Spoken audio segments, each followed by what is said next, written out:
El grupo evangélico de orientación misionera Gedeón presenta su programa Impacto Cristiano, llevando a la humanidad a una íntima relación con Dios.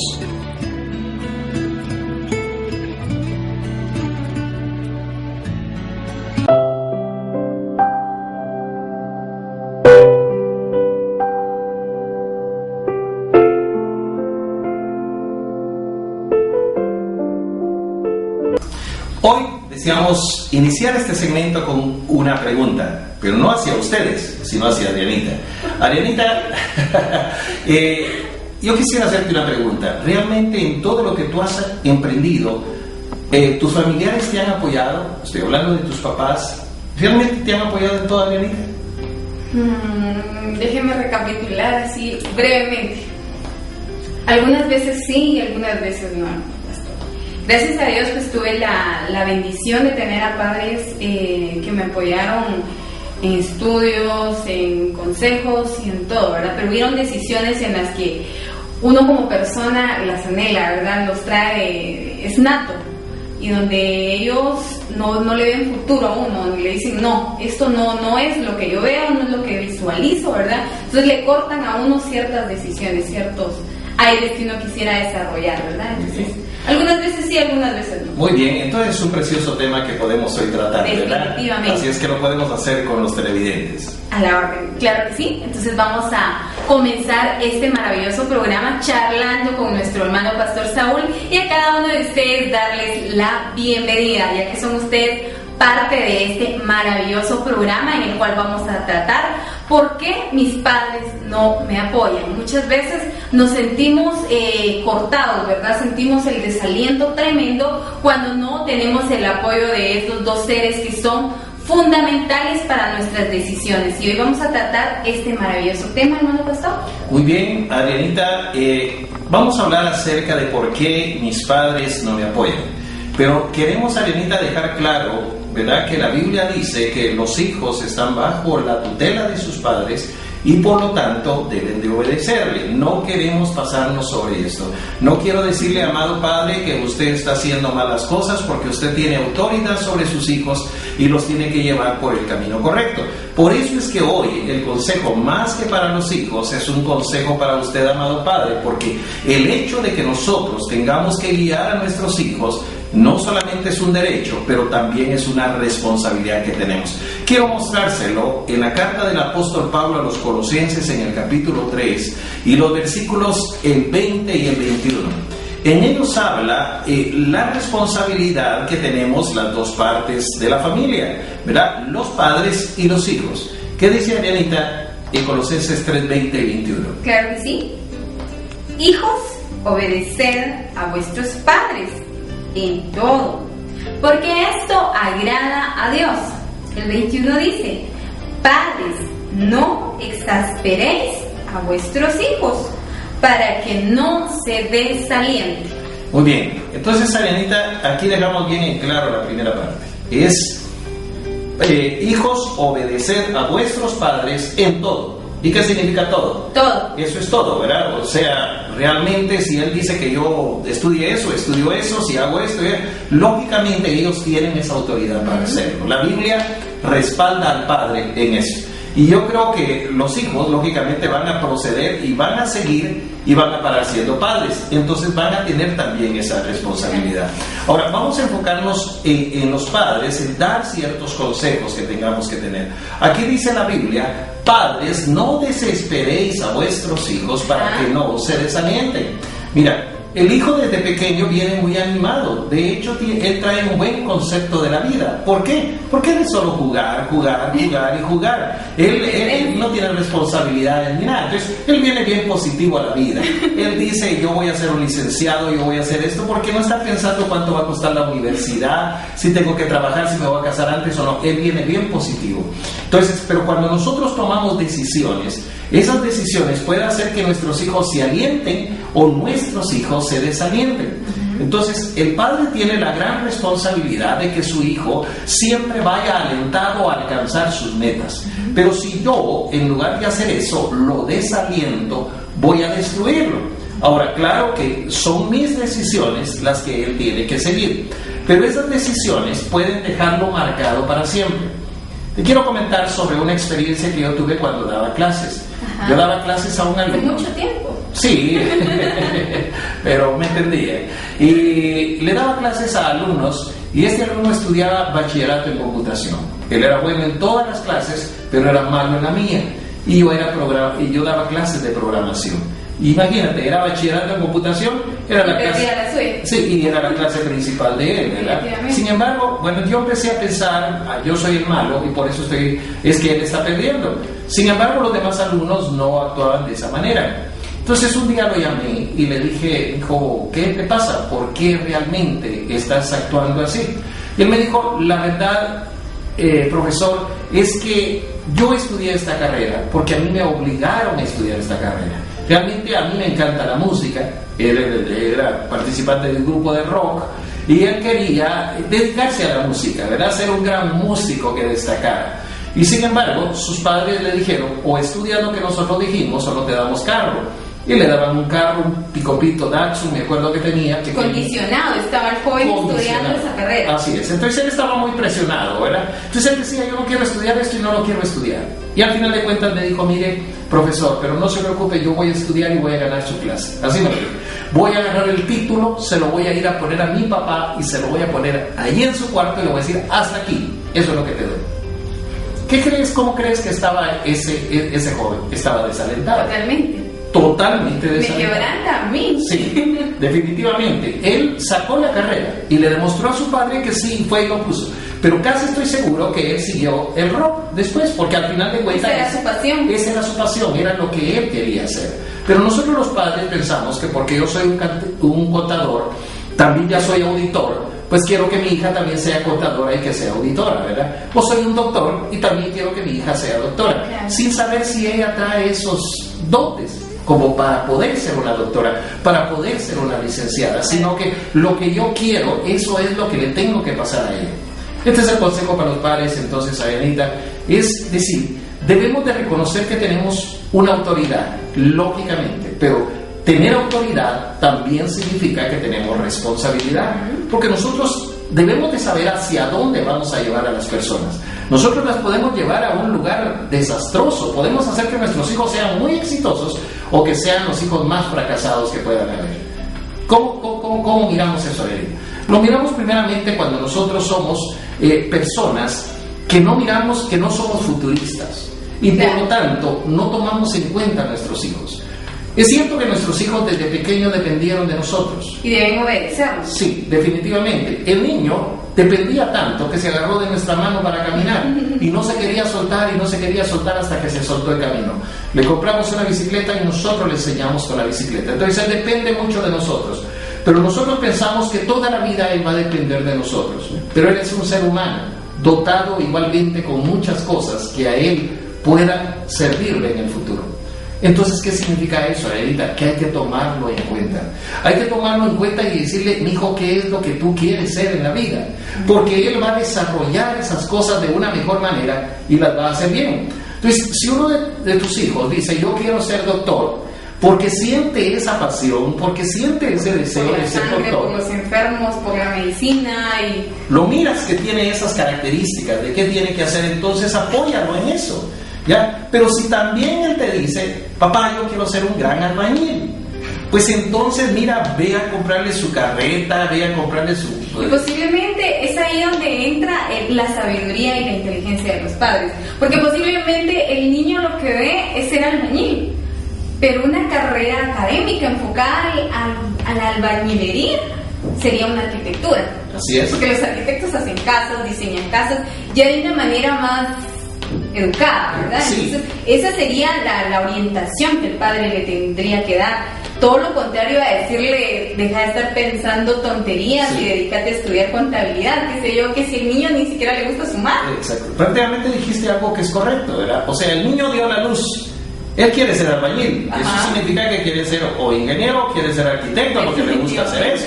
La orientación es la que el padre tiene que dar ahí, pero no él no va a venir y decir, deja de estar hablando cosas así, tú vas a ser un contador como yo, nada más, o la mujercita, una secretaria como su mamá, y ellos no quieren hacer ese tipo de cosas. Ella tal vez quiere ser una pintora, quiere ser una psicóloga, quiere ser otro tipo de cosas, Arielita. Entonces la primera cosa que debemos de tomar en el hogar para que no desesperar a nuestros hijos es empezarlos a tomar en cuenta. Mira, lo que pasa es que nuestros hijos en el hogar no los tomamos en cuenta. Por ejemplo, estamos en la mesa y vamos a orar, solo el papá ora. Claro. Nunca ora la nena, nunca ora el nene, sino que solo el papá es el que ora. Ora él o ora la mamá, pero los hijos no oran y hay que tomarlos en cuenta para eso. Entonces, a nuestros hijos hay que tomarlos en cuenta en todo, ¿verdad? El resultado de que muchos padres vengan y manden a los hijos a un solo lugar o los manden a estudiar lo que ellos quieren es porque nunca los tomaron en cuenta, ¿verdad? Y nunca pudieron ver lo que ellos podían desarrollar, ¿verdad? Cualquier persona podía hacer eso. Yo me puedo contar dentro de esas personas, Arielita. Siempre quise ser un gran maestro, me encanta enseñar. Quise ser un gran maestro y mi padre dijo no, y vas a ser contador, y al final de cuentas, pues sí, tuve que ser contador porque mi padre me mandó a eso. Pero me pregunto qué tantas cosas hubiera hecho siendo maestro. Si hubiera sido maestro, no sé cuántas generaciones hubiera formado, no sé qué tipo de hombre hubiera hecho, de personas, si realmente me hubiera dedicado al magisterio. Claro. Entonces, nunca lo sabré. Pero lo que sí es importante es que nuestros padres deben de tomar en cuenta que nosotros también tenemos deseos, que nosotros también tenemos visiones, que al final de cuentas somos nosotros los que vamos a estudiar, no es el papá el que va a estudiar. Seguro. ¿Verdad? Sino que el que voy a estudiar voy a ser yo, el que me voy a enfrentar a la vida voy a ser yo. Entonces los padres tienen que aprender a tomar en cuenta las decisiones de los hijos. Es decir, normalmente el hijo todavía no tiene una capacidad de decisión y por lo tanto el padre tiene que irla orientando. Yo recuerdo que mi hija decía que ella quería ser una doctora, pero yo empecé a ver que habían problemas con ser una doctora, no las toman en cuenta, a veces en lugar de doctora en los hospitales les dicen enfermera, ¿verdad? O sea, ni las propias mujeres confían en las mujeres para hacer la ginecología. Entonces dije yo, bueno, mejor la oriento a que lleve algo y mejor que fuera licenciada en farmacia, ¿verdad? Me di cuenta que realmente ella, habían cosas que no le gustaban hacer de medicina y que iba a ser más problema. Entonces, Arielita, yo lo que hice es orientarla a ese camino y gracias a Dios fue de gran bendición y le encanta su carrera, trabaja en eso y se desarrolló grandemente. Entonces, esos somos los padres, orientadores, Arielita, no somos sojuzgadores, no desesperemos a nuestros hijos poniéndoles nuestra voluntad, miremos su futuro. Porque lo que muchas veces puede suceder a nosotros, que decirles, darles el mandato de que tengan que hacer exactamente eso, lo que hacemos es limitarle a todo ese tipo de talentos que ellos pudieran tener. Así es. Ese todo desarrollo que ellos pudieran tener. La limitación puede llegar hacia los jóvenes, ¿verdad? Y hacerlo como le pasó con ese alumno suyo. Sí, así es. Hacerlo por compromiso, porque al fin y al cabo tengo que sacar un papel, pero no existe dentro de ellos ese deseo, ese anhelo, porque eso es lo importante, estudiar. Yo llevo un curso que se llama Técnicas de Estudio, en el cual pues debemos de desarrollar el entusiasmo, que cada día que vayamos a estudiar, que abramos un libro, lo debemos de hacer con optimismo, con ese deseo de que está pasando el tiempo, que cada día se acerca más el objetivo por el cual comencé esta carrera, ¿verdad? Así es. Pero si lo hacemos porque mi papá lo dijo, pues a mí me pasó cuando era niña, mi mamá ya tenía trazado todo mi futuro. Sí, ya lo tenía trazado. Sí. Vas a estudiar aquí, te vas a ir a básicos, te vas a ir a estudiar magisterio a Chimaltenango, salís de ahí, te vas a ir a estudiar derecho a la universidad y vas a trabajar en esto. Creo que hasta ya me tenía hecho el trabajo, ¿verdad? Y yo decía, bueno, al fin y al cabo es mi mamá y no suena tan feo lo que me está poniendo, ¿verdad? Pero realmente no era lo que yo quería. Ella no se daba cuenta que a medida que pasaba el tiempo te ibas desarrollando, ¿verdad? Claro. Y te ibas enfocando a algo. Pero ella estaba muy centrada en lo que a los niños, para mí. Sí, a los niños cuando son pequeños, si les pregunta ¿qué quiere ser? Bombero. O sea, él quiere ser bombero chiquito, pero porque tira agua o lo que sea. Pero a medida que pasa el tiempo se da cuenta que él no quiere ser bombero, pues él quiere ser doctor, quiere ser licenciado. Entonces nosotros no tomamos en cuenta, ¿verdad?, que el hijo va desarrollando. Entonces, de acuerdo a cómo desarrolla, ahí lo tenemos que orientar. Así es, Arielita.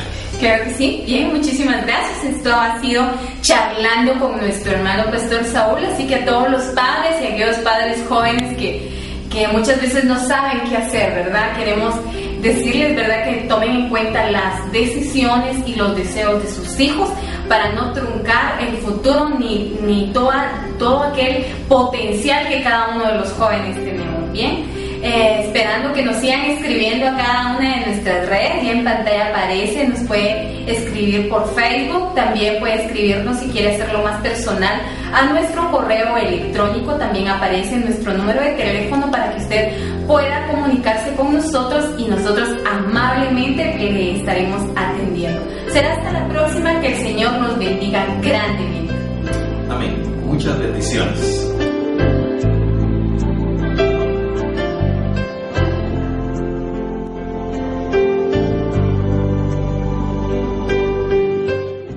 Nuevamente acá con ustedes en el segmento Alabanza y Adoración, siempre trayendo música de impacto para su vida, y con ello comenzamos. Hoy queremos presentarles a Doris Machín. Seguramente no la habremos escuchado, para mí es nuevo y tiene una voz maravillosa, esa voz melodiosa que cuando ella canta quebranta el corazón. Queremos hablar rápidamente de ella, pues encontramos dentro de su biografía. Es nacida en Nueva Jersey por padres cubanos, para cantar, que entregó su vida a Cristo a los 20 años, en su cuarto de habitación, mientras escuchaba música de un disco grabado por su hermana mayor. Su nombre es sinónimo de calidad y talento que ha transformado la industria musical. Son años de experiencia que han consolidado la carrera de una joven mujer que desde sus inicios, con el álbum Entregada a Cristo en 1990, ha sabido crear música con una visión apostólica y profeta. Un ejemplo vivo de una sierva con una canción en su corazón al Señor. Ella es Doris Machín y con ustedes el primer tema, Te Espero.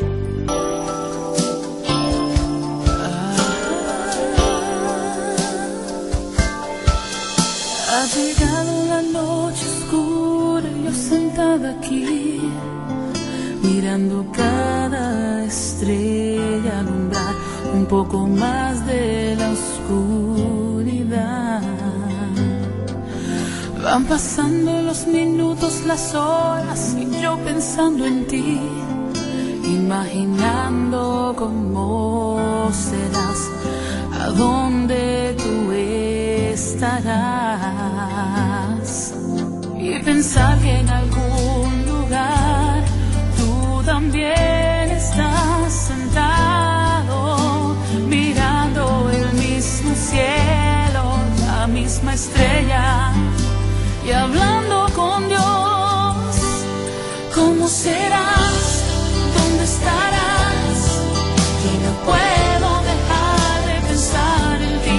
¿Cómo serás? ¿Dónde estarás? Anhelo el momento en que en tus brazos estaré y ser todo lo que tú soñabas, y oírte decir que me amas.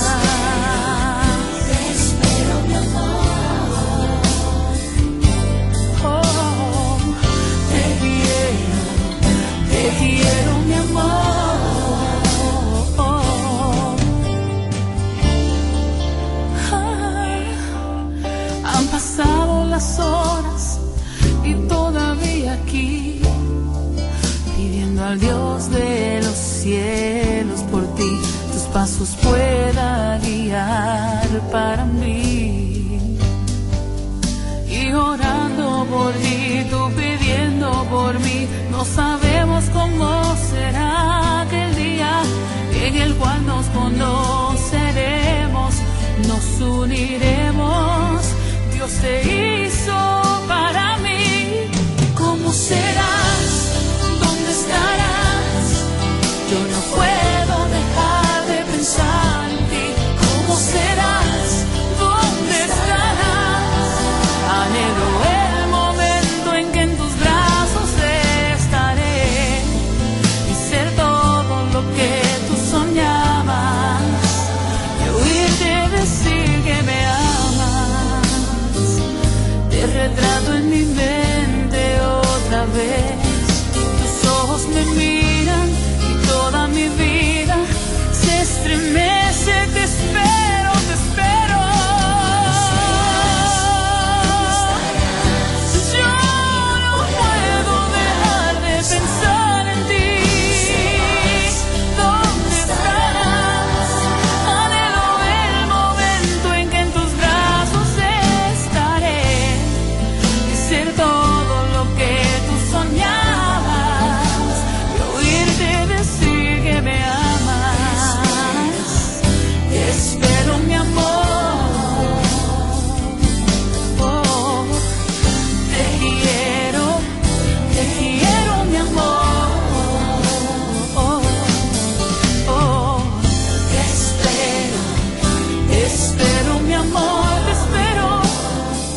¿Verdad que tiene una voz hermosa? Bien, seguimos para no perder el tiempo, que los minutos son de oro. Seguimos con el siguiente tema, El que ama mi alma, nuevamente con Doris Machín. Busqué en mi lecho al que ama mi alma. Busqué y no lo hallé y me dije, me levantaré. Por las calles y las plazas busqué así al que ama mi alma. Lo busqué, te aseguro, busqué, pero no lo hallé. Cántalo conmigo. Habéis visto al que ama mi alma, dime dónde está, porque sufro cuando no está a mi lado mi amado, mi Jesús. Ven ya, Él se llama, el que ama mi alma, tú lo debes conocer. Si le has visto, dime dónde se ha ido, no puedo vivir sin Él. Y caminé un poco más y encontré al que ama mi alma. Yo corrí hacia Él, lo abracé y no lo dejé, oh no. Y por las noches yo busco en mi lecho al que ama mi alma, pero con toda seguridad sé que aquí Él está. Habéis visto al que ama mi alma, dime dónde está, porque sufro cuando no está a mi lado mi amado, mi Jesús. Ven ya, Él se llama, el que ama mi alma, tú lo debes conocer. Si le has visto, dime dónde se ha ido, no puedo vivir, no, no, no, no, no, no. Dime dónde está, porque sufro, mi amado, mi Jesús. Ven ya, Él se llama, el que ama mi alma, tú lo debes conocer. Si le has visto, dime dónde se ha ido, pues no puedo vivir sin Él.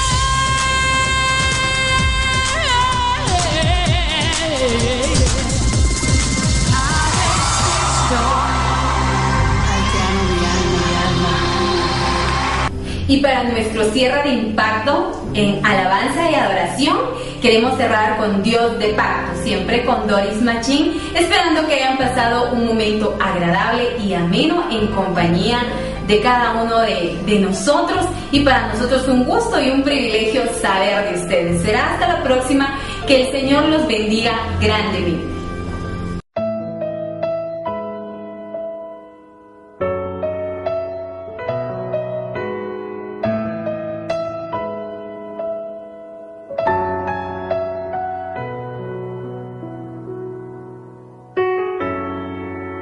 Sé que tus ojos, siempre atentos, permanecen en mí, y tus oídos están atentos para oír mi clamor. Puedo hasta llorar, mas la alegría viene de mañana. Es Dios de cerca y no de lejos. Nunca cambiaste, tú eres fiel.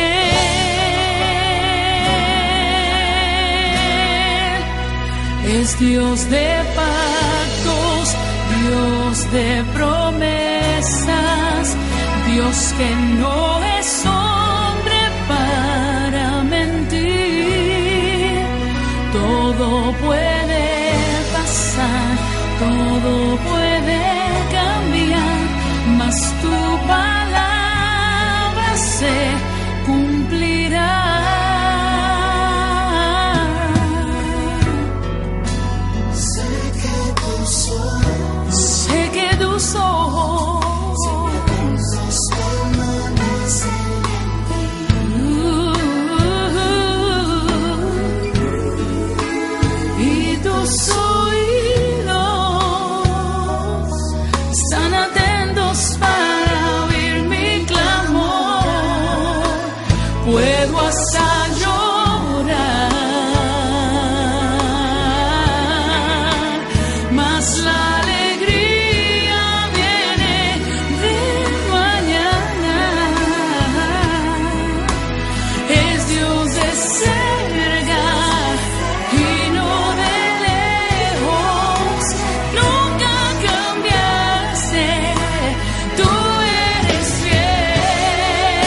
la palabra de Dios se cumplirá en tu vida.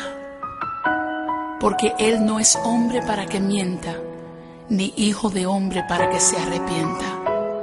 Y la buena obra que Él ha comenzado en ti, Él la está perfeccionando.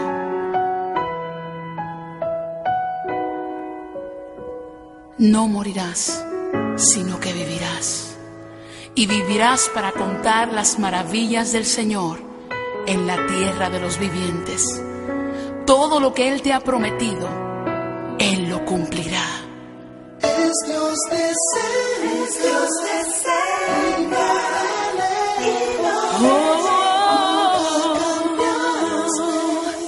Tú eres fiel.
Que el Señor le bendiga, amado hermano y amigo que me ve y me escucha.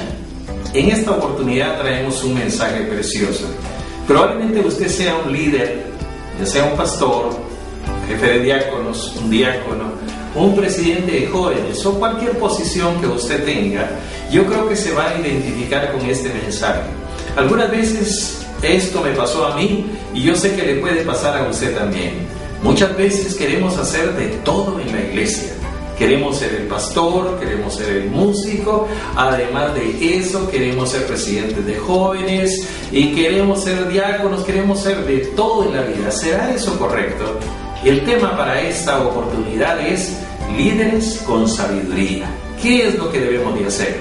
Y está basado en Éxodo, capítulo 18, los versículos del 13 al 15, que dicen de la siguiente manera. Aconteció que el día siguiente se sentó Moisés a juzgar al pueblo, y el pueblo estuvo delante de Moisés desde la mañana hasta la tarde. Viendo el suegro de Moisés todo lo que él hacía con el pueblo, dijo: ¿qué es esto que haces tú con tu pueblo? ¿Por qué te sientas tú solo y todo el pueblo está delante de ti desde la mañana hasta la tarde? Y Moisés respondió a su suegro: porque el pueblo viene a mí para consultar a Dios. Algunas veces pensamos que nosotros como líderes somos los únicos que tenemos una comunicación con Dios. Y toda la gente viene a nosotros porque somos nosotros los que tenemos la llave para llegar al cielo y hablarle a Dios. Y no es así. Cada uno de los hermanos que han aceptado a Jesucristo tienen una comunicación con Dios. Desde que Jesucristo vino a este mundo y murió en la cruz del Calvario por nosotros, ya no son únicamente los sacerdotes los que pueden presentarse delante de Dios. Usted con su oración, con su trabajo, puede presentarse delante de Dios. ¿Sabe? Moisés era una persona verdaderamente trabajadora. Y él quería hacer todas las cosas bien delante de Dios. Pero siempre caemos en la equivocación, que nosotros somos líderes y que para que las cosas salgan bien, las tengo que hacer yo. O sea, todo yo. Somos el yo-yo. Yo. Es lo único que tenemos y que debemos de hacer. Sin embargo, debemos de aprender a confiar en los demás. Es una característica muy importante. Bueno, Moisés tenía a su suegro. Y bueno, ya le había dado una tarea al suegro, porque lo que hizo es que mientras él iba a sacar al pueblo de Egipto, le dejó a la esposa con sus hijos al suegro. Pero el suegro dijo en un momento dado, bueno, ya es momento que la esposa vuelva con el esposo. Y entonces le trajo a la esposa a Moisés. Y se quedó viendo qué era lo que hacía Moisés. Y dice que empezó a ver cuál era el trabajo de Moisés. Y resulta que Moisés se levantaba desde muy temprano y toda la congregación llegaba a él a consultarle y a consultarle y a consultarle. Así nos sucede muchas veces. Hay que consultarle al pastor.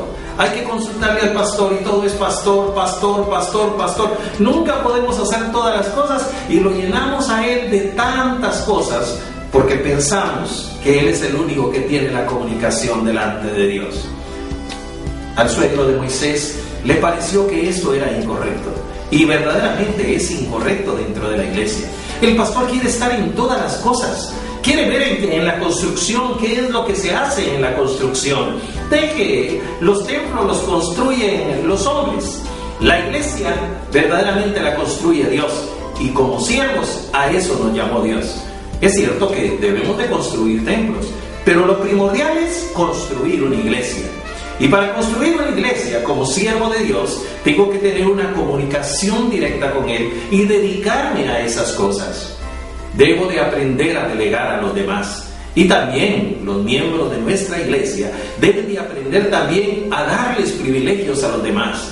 Hay veces quienes empiezan a dirigir dicen que el pastor ore por favor y empieza a orar. Habiendo como 400 miembros, el pastor tiene que hacerlo. Y que no hay quien que pase a recoger la ofrenda, el pastor. Y ponen al pastor a que vaya a hacer las cosas. Que toque el teclado, el pastor. Y total que dé la consejería, el pastor. Que dé la clase, el pastor. Todo tiene que ser él. Y eso no da resultado. Jethro llegó con su yerno y le dijo: mi hijo, mira, yo sé que tú eres un genio, ya sé que has podido sacar a un pueblo de la esclavitud, que tienes una íntima relación con Dios, pero eso no quiere decir que seas sabio administrador de Dios. Y eso es cierto. Hay veces puede hacer que tengamos como pastores una íntima relación con Dios, pero probablemente no tengamos la habilidad para poder administrar una iglesia. Cada vez que una iglesia crece, necesita de más sabiduría dada por Dios. Y a veces nosotros seguimos con lo mismo que un día nos enseñaron y queremos llevar la iglesia como que fuéramos una familiona grandota y sin saber que tenemos que hacer separación de las cosas. Jethro, aún en lo poco que él pudiera saber, llegó y le dijo: ¿cómo es que tú haces estas cosas? ¿No te cansas? Desde la mañana hasta la tarde estás, que cada vez te traen problemas y los empiezas a resolver y a resolver y a resolver. Yo supongo que te has de cansar. Bueno, ni tiempo para tu esposa tienes, ni siquiera tienes tiempo para tus hijos. Y así es. A los pastores se nos está consultando dentro de la iglesia y aún fuera de la iglesia todavía consultando y consultando y consultando. ¿Sabe por qué? Esa responsabilidad es nuestra, porque no hemos preparado a personas. Amado pastor, usted que me escucha, hermano, yo sé que usted está basado también en la Biblia y así dice la Biblia que debemos de trabajar. Dice que su suegro llegó y le dio esta serie de consejos. Mire lo que dice la palabra del Señor. Versículo 19. Oye ahora mi voz, yo te aconsejaré, Dios estará contigo. Está tú por el pueblo delante de Dios y sométete tú a los asuntos de Dios. Y enseña a ellos las ordenanzas y las leyes y muéstrales el camino por donde deben andar y lo que deben de hacer. Además, escoge tú dentro de todo el pueblo varones de virtud, temerosos de Dios, varones de verdad, que aborrezcan la avaricia, y ponlos sobre el pueblo por jefes de millares, de centenas, de 50 y de 10. Mire qué hermosa estrategia la que le dio el suegro. Verdaderamente, el suegro no tenía tantos estudios, Sin embargo, le dio la clave para que su trabajo fuera más eficaz. Tienes que buscar personas que tengan un buen testimonio. Dentro de la iglesia hay muchas personas, muchos hermanos que tienen un buen testimonio y que tienen dones de dirección, que pueden hacer las cosas. Yo como pastor los tengo que capacitar para que ellos también sean parte elemental de toda esta maquinaria que es la iglesia. El presidente de jóvenes lo tenemos que venir a capacitar para que todos los jóvenes vengan y le consulten a él.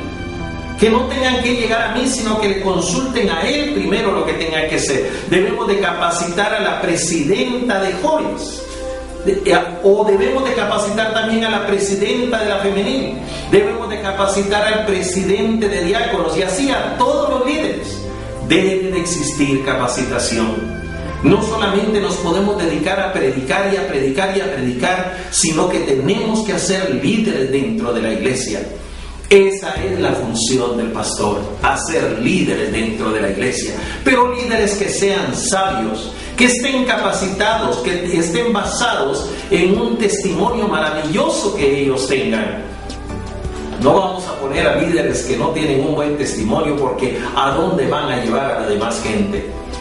Jetro le dio la clave para que las cosas sean correctas. Le dijo: agarra a esos hombres y ponlos como jefes delante de millares, y a otros delante de 100, y a otros delante de 50, y a otros delante de 10. Cada uno va a cumplir una función. Y después, cuando hayan consultado con él y los problemas sean muy grandes, tú vas a hablar con los líderes. Y los líderes son los que te van a traer los problemas y tú les vas a decir cómo resolverlos. Qué maravilloso tener así suegros, ¿verdad? Suegros que en lugar de venir a darnos malos consejos o que se enojen con nosotros, al contrario, que vengan y que puedan compartir con nosotros consejos maravillosos como estos. Amado pastor o líderes, si usted es un presidente de jóvenes, también tiene que preparar a líderes dentro de la juventud. Deben enseñarles a que toquen la música, a que puedan dirigir, a que puedan predicar. Si usted es un presidente o una presidenta de jóvenes, debe de aprender que no lo puede hacer usted todo, no lo debe de hacer usted todo, porque también ellos quieren sentirse útiles. También ellos quieren recibir la bendición que dice Éxodo 23:25. Al Señor Jehová serviréis y Él bendecirá tu pan, bendecirá tus aguas y quitará toda enfermedad en medio de ti. Es bien importante que nosotros preparemos a los líderes, que nosotros los capacitemos. Tampoco podemos pedirles algo si nosotros nunca les hemos enseñado.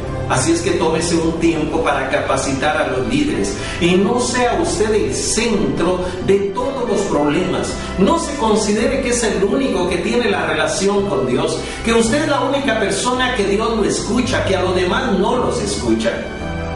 Moisés entendió la palabra de su suegro e hizo como realmente él le había aconsejado. Y fue así como el pueblo fundó a los jueces.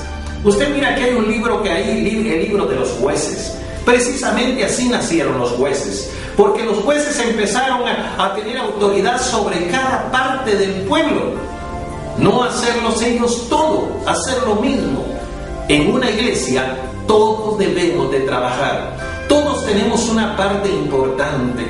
Probablemente yo sea el encargado de la oración y dirá: eso no es hacer mucho. Claro que sí. Es un gran privilegio que Dios le está dando, porque usted tiene una comunicación directa con Dios. Mi querido hermano y amigo, aprenda a delegar. No sea usted únicamente el que quiera acaparar todos los privilegios de la iglesia. Y respete, óigame bien, respete la autoridad de esos jefes que estén abajo de usted.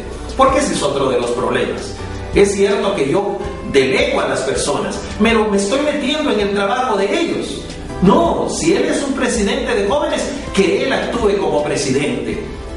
La Biblia dice que el que tiene autoridad y no la sabe usar no sirve para nada. Realmente Dios nos da autoridad y debemos de aprender a administrarla. Así es que si yo estoy en una posición alta, las personas que están abajo de mí, los jefes, yo tengo que respetar lo que ellos dicen. Y si ellos tomaron una decisión, no puedo venir yo y contradecir lo que ellos están haciendo, porque para eso los escogí, porque para eso tienen un buen testimonio. Hermano, amigo, que hoy me ha visto y me ha escuchado, la palabra del Señor nos da un gran consejo. Debemos de aprender a delegar en los demás atribuciones también. Y haremos de una iglesia más organizada. No terminaremos con las fuerzas de nuestro pastor o de nuestros líderes. Lea esta parte que está en Éxodo y se va a dar cuenta cómo un hombre le dio un consejo a una persona que todavía estaba más capacitada. Y así es, usted puede ser un pastor, puede ser un gran teólogo, pero ya se preguntó si realmente está haciendo bien las cosas delante de Dios. No importa que usted sepa tanto de la Biblia, ni que me diga que usted se lee la Biblia desde el Génesis hasta el Apocalipsis. También yo leo periódicos, pero estudio la palabra del Señor. Eso es completamente diferente. Leer y estudiar la Biblia es otra cosa. Así es que le invito a mi hermano a que se apegue a ella y aprenda a capacitar líderes, a darle la oportunidad a otros también de tener autoridad y de respetarla. Que el Señor le bendiga grandemente. Amén.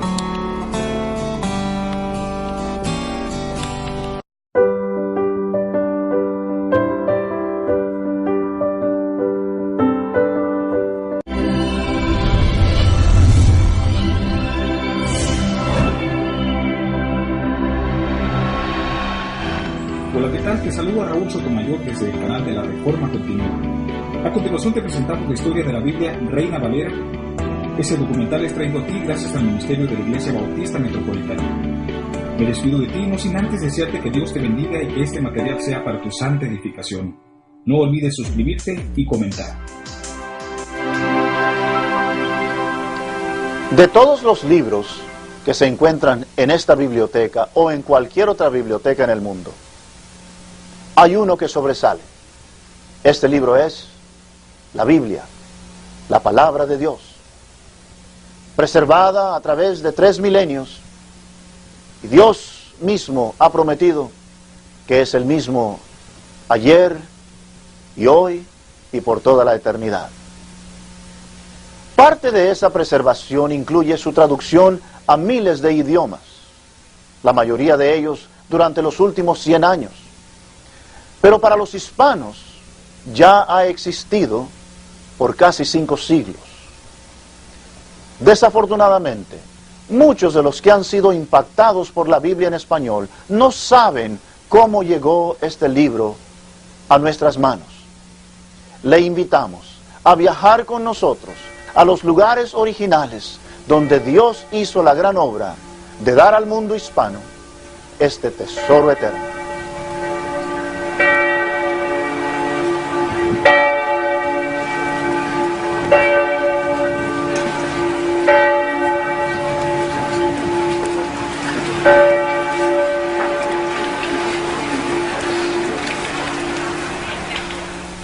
Hasta el año 1449, cada libro, y especialmente cada Biblia, tenía que ser escrita individualmente a mano.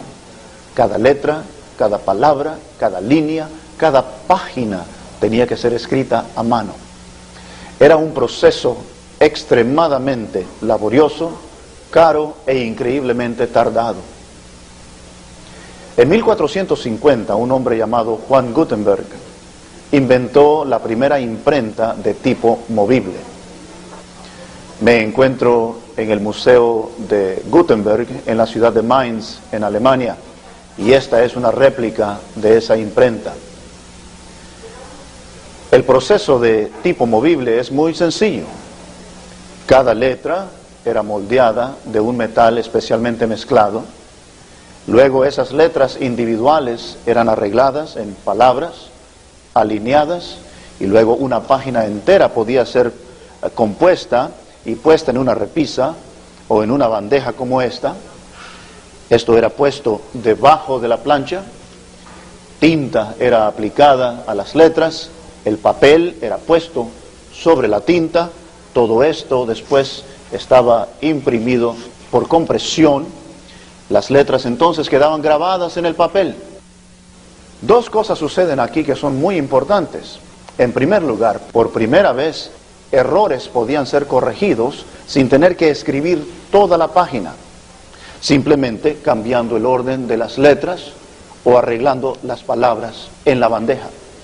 En segundo lugar, una página o 1000 páginas podían ser impresas al mismo tiempo o en ese mismo día. Cuando Casiodoro de Reina y los demás traductores de la palabra de Dios hicieron sus traducciones, ya tenían ellos en mente no solamente el imprimir un ejemplar, sino que muchos ejemplares de la palabra de Dios y hacerlos disponibles a las gentes en sus propios idiomas aquí en Europa. Es importante saber también que el primer libro que fue impreso en esta imprenta fue la Biblia Latina, la cual fue terminada de imprimir en el año 1454.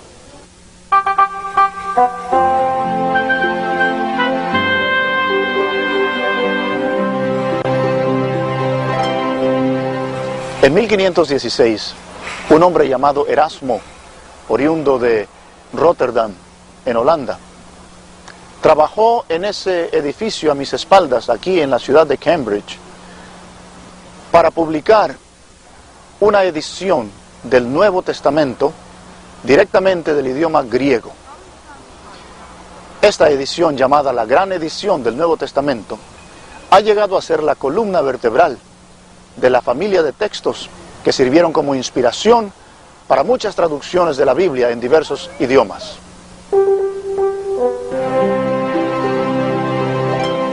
Este es el pueblo de Montemolín, cerca de Reina, en España. Cerca del año 1520, un hombre nació cuya influencia sería de incalculable valor para todo el mundo hispano, sobre todo para el pueblo evangélico.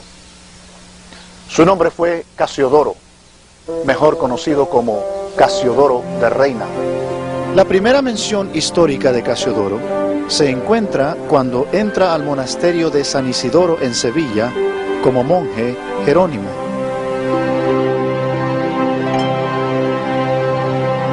El año 1557, el lugar, el monasterio de San Isidoro del Campo, en lo que antes fue Sevilla la Vieja, hoy Santiponce, en las afueras de la gran ciudad de Sevilla, en España. Este lugar había sido construido sobre la antigua ciudad romana itálica, cuyas ruinas se pueden presenciar hoy en este lugar.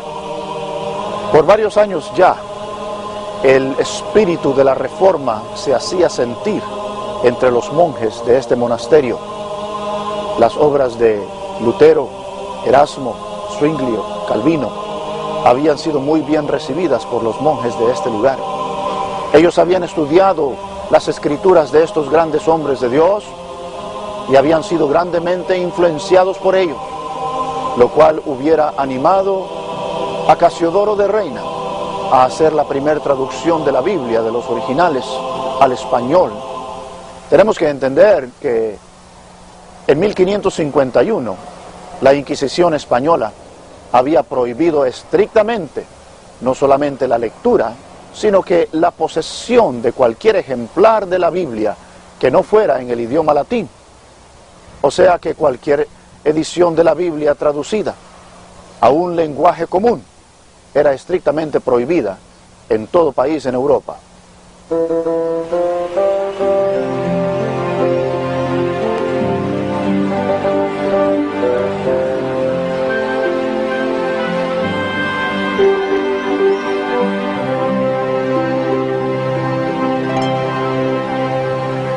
La palabra de Dios dice: ninguna arma forjada contra ti prosperará, y condenarás toda lengua que se levante contra ti en juicio.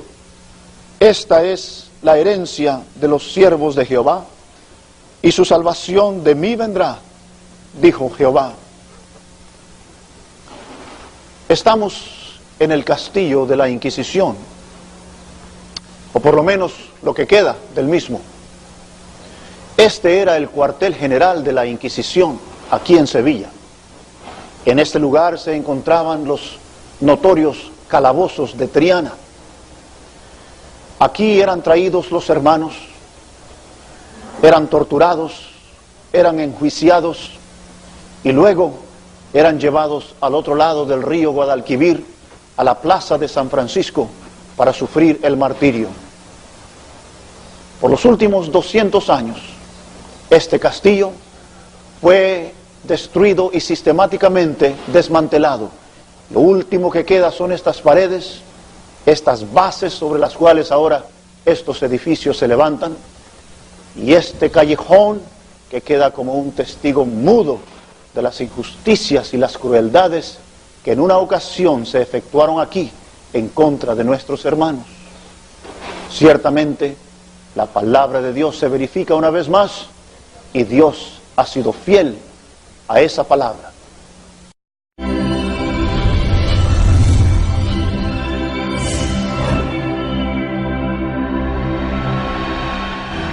Hola, ¿qué tal? Te saluda Raúl Sotomayor desde el canal de la Reforma Continua. A continuación te presentamos la historia de la Biblia Reina Valera. Ese documental es traído a ti gracias al Ministerio de la Iglesia Bautista Metropolitana. Me despido de ti, no sin antes desearte que Dios te bendiga y que este material sea para tu santa edificación. No olvides suscribirte y comentar. Esta es la plaza de San Francisco, en Sevilla. En este lugar la Inquisición castigaba a aquellos a quienes ellos catalogaban como herejes. Muchos de nuestros hermanos sufrieron cruel tortura y aún la muerte. Los castigos consistían de la extracción de confesiones forzadas, azotes, la horca y aún la hoguera en muchas ocasiones, para aquellos que podían escapar las garras de la Inquisición. Sus imágenes eran quemadas en efigie en este preciso lugar, enviando un aviso a que si ellos eran capturados en cualquier lugar de Europa por los agentes de la Inquisición, podían ser regresados a esta misma plaza y sufrir el martirio de la hoguera. Durante el verano de 1557, los hermanos del monasterio de San Isidoro del Campo tuvieron que hacer grandes decisiones. En primer lugar, tenían que definir su posición teológica. Si se mantenían dentro de la corriente evangélica, leyendo, estudiando e interpretando las Escrituras desde un punto de vista exegético y no dogmático, tarde o temprano la Inquisición los perseguiría. En segundo lugar, si intentaban una huida en grupo, era muy posible que algunos de ellos fueran capturados y sufrieran el martirio. Durante este verano de 1557, algo ocurrió que en cierto sentido ayudó a que ellos hicieran la decisión de huir del monasterio. Julianillo Hernández, uno de los primeros colportores del movimiento evangélico español, distribuyendo algunos libros a cristianos españoles, cometió un grave error. Habían dos personas en el área que tenían el mismo nombre, y Julianillo entregó un libro a la persona no debida. Esa persona inmediatamente dio parte a las autoridades y la Inquisición inmediatamente lanzó una investigación. Los hermanos del monasterio de San Isidoro del Campo inmediatamente se dieron cuenta y entonces tuvieron que huir en grupo. De los 44 habitantes de este monasterio, 22 de ellos huyeron, entre ellos 12 monjes, incluyendo el vicario, el fraile mayor, el procurador y 9 otros monjes que incluían a Casiodoro de Reina, Cipriano de Valera, Antonio del Corro y otros hermanos más. 22 de ellos en total salieron por diversos caminos hacia Ginebra. La mayoría de ellos pudo llegar a la libertad que ofrecía la ciudad de Ginebra. Sin embargo, algunos de ellos fueron capturados, fueron traídos una vez más aquí a Sevilla, al castillo de San Jorge, el castillo de la Inquisición, donde fueron enjuiciados, fueron torturados y luego fueron llevados a la plaza de San Francisco. Sufrieron el martirio en la hoguera, entre ellos Julianillo Hernández. Después de la huida del monasterio de San Isidoro, Casiodoro de Reina, Cipriano y los otros hermanos del monasterio hicieron la larga jornada que terminó aquí en la ciudad de Ginebra, en Suiza.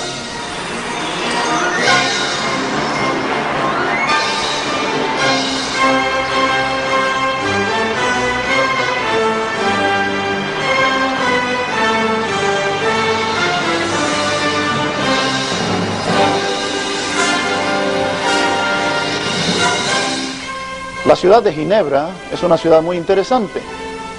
Fue una de las pocas ciudades que eran bastante tolerantes a las ideas de la Reforma. Juan Calvino, uno de los grandes reformistas, fue una de las grandes influencias en la vida de Casiodoro de Reina y Cipriano de Valera, lo cual motivó a que ellos se dirigieran directamente a Ginebra de su fuga del monasterio de San Isidoro.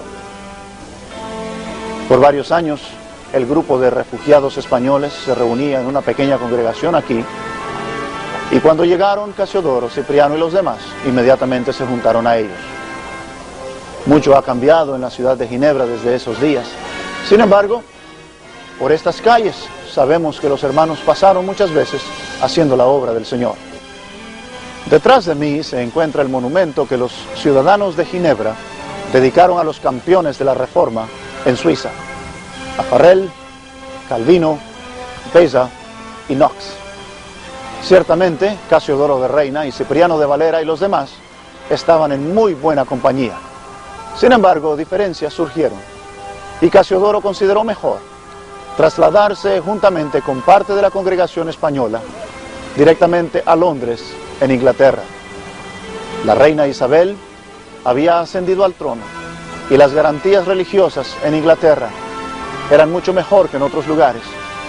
También las posibilidades de la traducción de la Biblia al español eran muy factibles en Inglaterra durante este tiempo.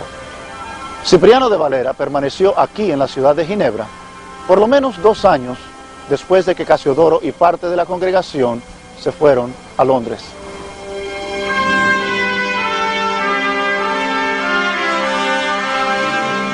Casiodoro y el pequeño grupo de exiliados llegaron a Londres en 1559 y formaron una congregación española. Redactó una confesión de fe, la cual inmediatamente causó un escándalo porque rechazaba el bautismo de infantes y otros asuntos. Se les concedió permiso y comenzaron a reunirse en la parroquia de Santa María Axe, en la parte central de Londres. Cipriano de Valera siguió a Casiodoro a Londres y se involucró en la tarea de la traducción de la Biblia al español. La Inquisición española hacía todo esfuerzo por atrapar o desacreditar a los exiliados españoles. Pagaron a un espía para que lanzara acusaciones de adulterio y sodomía contra Casiodoro. Este consideró que lo mejor que podía hacer era abandonar Londres inmediatamente después de estas acusaciones. El 21 de septiembre de 1563, Casiodoro de Reina huyó de la ciudad de Londres y se refugió aquí, en la ciudad de Amberes, en lo que hoy es Bélgica. Varios días después, su esposa también pudo huir de Londres disfrazada de marinero y se dirigió aquí a la misma ciudad donde se juntó con su esposo. Los dos entonces emprendieron su jornada hacia Frankfurt.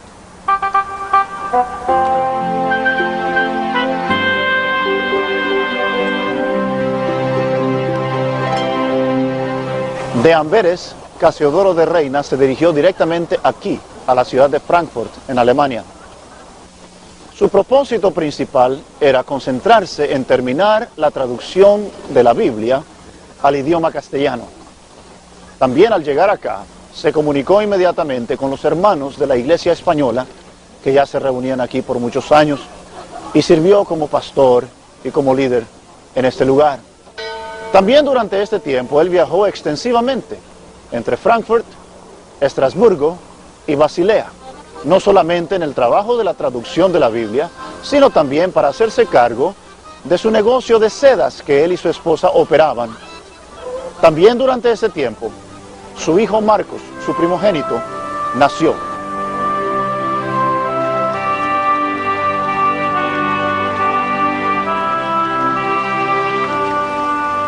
Por fin, después de más de 10 largos años, el fin del camino en lo que concierne a la traducción de la Biblia al español. Casiodoro de Reina trajo todos sus manuscritos aquí a la ciudad de Basilea, en Suiza. En esa casa, marcada con ese ángel, Casiodoro de Reina pudo terminar su traducción al español. Llegó muy enfermo, gravemente enfermo. Tan enfermo que estuvo 5 semanas en cama. Sin embargo, pudo terminar la traducción y comenzó la supervisión de la impresión de la Biblia en el taller de un hombre llamado Juan Herbst, también conocido como Oporino. La Biblia empezó a ser imprimida en marzo de 1568. Desafortunadamente, Oporino murió a mediados del proyecto.